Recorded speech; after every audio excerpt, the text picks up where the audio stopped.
Muy buena tarde. Bienvenidos una vez más a La Buena 101, terminología básica de sastrería. Los saluda de nuevo Aarón Jiménez, fundador de La Buena Hechura.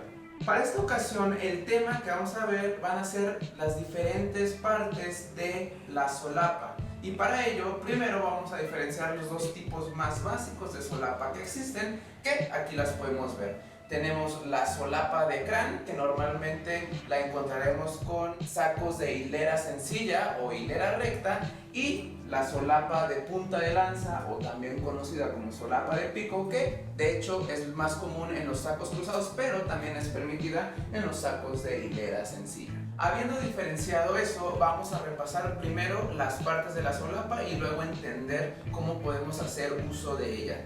La solapa podemos decir que tiene tres partes y que influye con una cuarta parte. La parte primera obviamente es la solapa, que es desde el botón primario de abotonado, ya vimos ese término en un episodio pasado, hasta donde se encuentra con esta costura con la tapa de cuello. Entonces toda esta parte se denominará solapa. Luego tenemos esta abertura, la abertura que se forma en el encuentro de la solapa con la tapa de cuello se le conoce como crán. Y tercero, tenemos la costura que une la tapa de cuello y la solapa. A esta costura, a esta línea se le conoce como cabecera de solapa. Y cuarto término es esta abertura, recibe el nombre también de abertura de crán, y ahorita vamos a ver por qué es importante ese nombre. Y por último tenemos la tapa de cuello.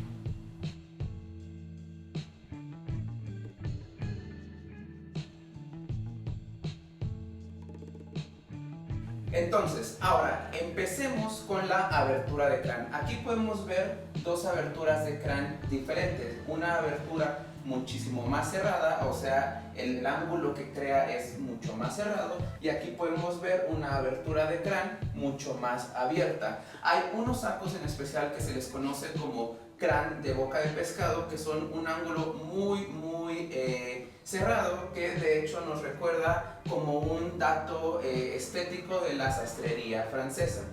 ¿Qué implica que la abertura sea mayor o menor? Que entre mayor sea la abertura de crán, más topes visuales verticales tendrá, y por ende para las personas de estatura baja como yo podría no funcionar tanto, y por ende una abertura de crán más cerrada siempre nos ayudará a alargar la figura.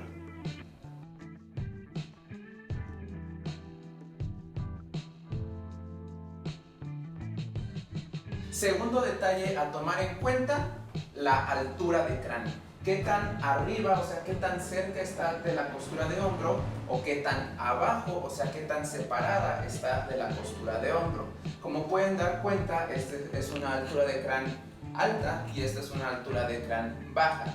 Las que son más bajas siempre nos recordarán a sacos más antiguos. Por ejemplo, esta altura está inspirado en un saco de los años 30, que es en donde más abajo llegó a estar la altura de crán y que luego fue replicado en los años 80.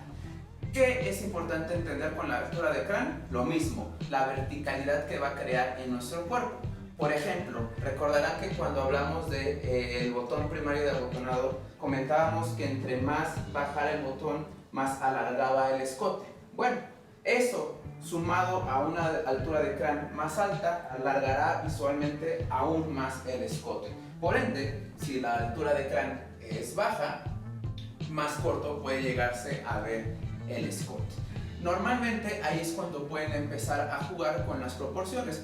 Se puede elegir una altura de botón primario de abotonado muy bajo, pero para poderlo equilibrar visualmente en toda la pieza, se puede hacer que la altura de crán, sea un poco más bajo, entonces sigue manteniendo una proporción adecuada. No obstante, visualmente podemos empezar a jugar con eso, y entonces, por ejemplo, puedo tener una altura de crán mucho más alta y por consecuencia subir un poco el botón primario de abotonado y hacer un saco mucho más actual, mucho más corto, mucho más moderno, pero no por ello comprometiendo la longitud que puedo yo demostrar visualmente.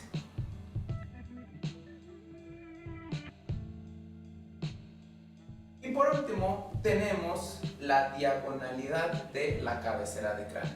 Puede ser o más tendiendo a hacer una línea horizontal o más tendiendo a hacer una línea vertical. Puede ser un ángulo de la diagonal como este más hacia arriba o una diagonal como esta más hacia abajo.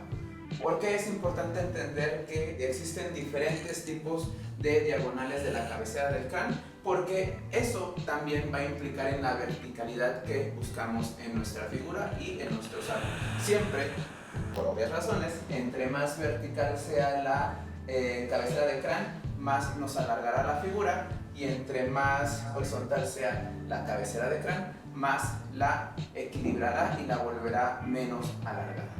Tips que podrán aplicar fácilmente a partir de hoy en sus siguientes encargos sartoriales. Y bueno, eso sería todo por hoy. Muchas gracias como siempre por estar atentos y nos vemos en el siguiente episodio. Gracias, chao.